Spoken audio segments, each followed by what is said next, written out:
जो कहानियां हैं उसको आचार्य विष्णु शर्मा ने लिखा है। और आचार्य विष्णु शर्मा पूरे विश्व के मानसिक मंद बच्चों के सबसे पहले शिक्षक हैं। ठीक है, इनकी पुस्तकों का कई भाषाओं में अनुवाद हुआ है। ठीक है, अंग्रेजों ने भी अनुवाद किया है, जो वो आए थे तुर्क शासक, उन्होंने भी अनुवाद किया है, मुगल आए थे, मुगलों ने भी अनुवाद किया है। इनकी कहानियां खेल खेल में शिक्षा देने के, नैतिक शिक्षा की, खेल के माध्यम से शिक्षा की बड़ी अच्छी कहानियां इन्होंने लिखी। इन्होंने राजा के 3 मंदबुद्धि लड़कों को पढ़ाया था, वही सारी चीजें इन्होंने अपनी कहानियों में दिया है, कहानी कह करके पढ़ाते थे। आज शुरू करते हैं, उन्हीं की एक कहानी है, गाय और शेर की कहानी। ठीक है, एक बहुत पहले की बात है, रामगढ़ एक नगर था और वहां पर बड़ा जंगल था, लोग भी रहते थे। तो जंगल में जो है गाय और बकरियां, हिरन, बारहसिंगे, शेर सभी रहते थे। गाय जो है चरने चली जाती थी, दूर दूर तक जंगल से निकल जाती थी और जो है फिर शाम तक अपने जहाँ वो रहती थी वहीं लौट आती थी। एक दिन की बात है, 2 गायें आपस में साथ में जा रही थी चरने और साथ साथ जाते समय वो बहुत दूर एक गाय निकल गई और उसने देखा कि जहाँ वो पहुंची है वहाँ शेर की गुफा है। शेर भूखा हुआ उसी गुफा में था और जब उसको सुगंध मिली गाय की, जैसे जो हम लोग खाते हैं उसको सुगंध से जान लेते हैं कि अच्छा खाना बन रहा है तो पता लग जाता है घर में ना, उसी तरह शेर भी जो है जब अपनी गुफा में लेटा हुआ था तो उसको लग गया कि कोई अच्छा जानवर हष्ट पुष्ट बाहर गुफा के है।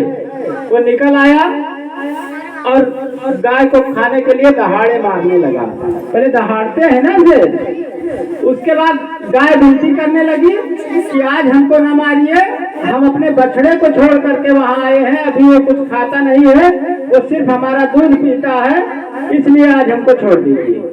शेर ने कहा कि मैं 2 दिन से भूखा हूँ और बिना जो है भोजन किए हमसे रहा नहीं जा रहा है, इसलिए मैं नहीं छोड़ूंगा। फिर से गाय ने विनती की कि आज छोड़ दीजिए, जाऊं बछड़े को समझा दूं, अपने दूध पिला दूं, उसके बाद कल आ जाऊंगी, कल आहार बना लेंगे। शेर मान गया, गाय वापस आ गई लौट करके।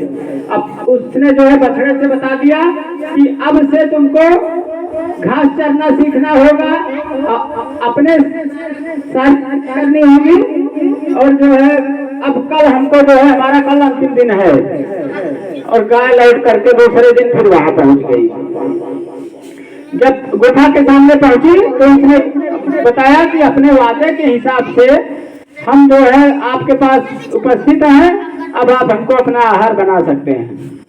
इतने में वो शेर जो है भगवान के रूप में प्रकट हो गए और उन्होंने कहा कि जो है तुम्हारी ये परीक्षा हो रही थी और तुम जो है अब खुशी खुशी अपने बछड़े के पास लौट जाओ।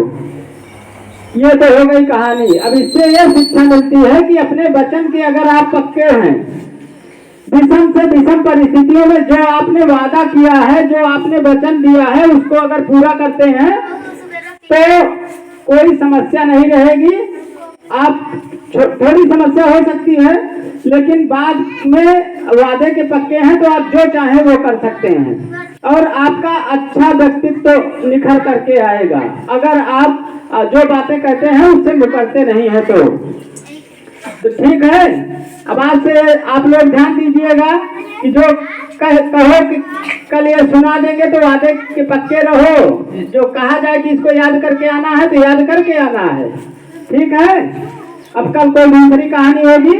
इस कहानी से हमको यही सीखने को मिला है कि दृढ़ प्रतिज्ञ हो हम लोग, जो कहें उसको पूरा करें, ठीक है।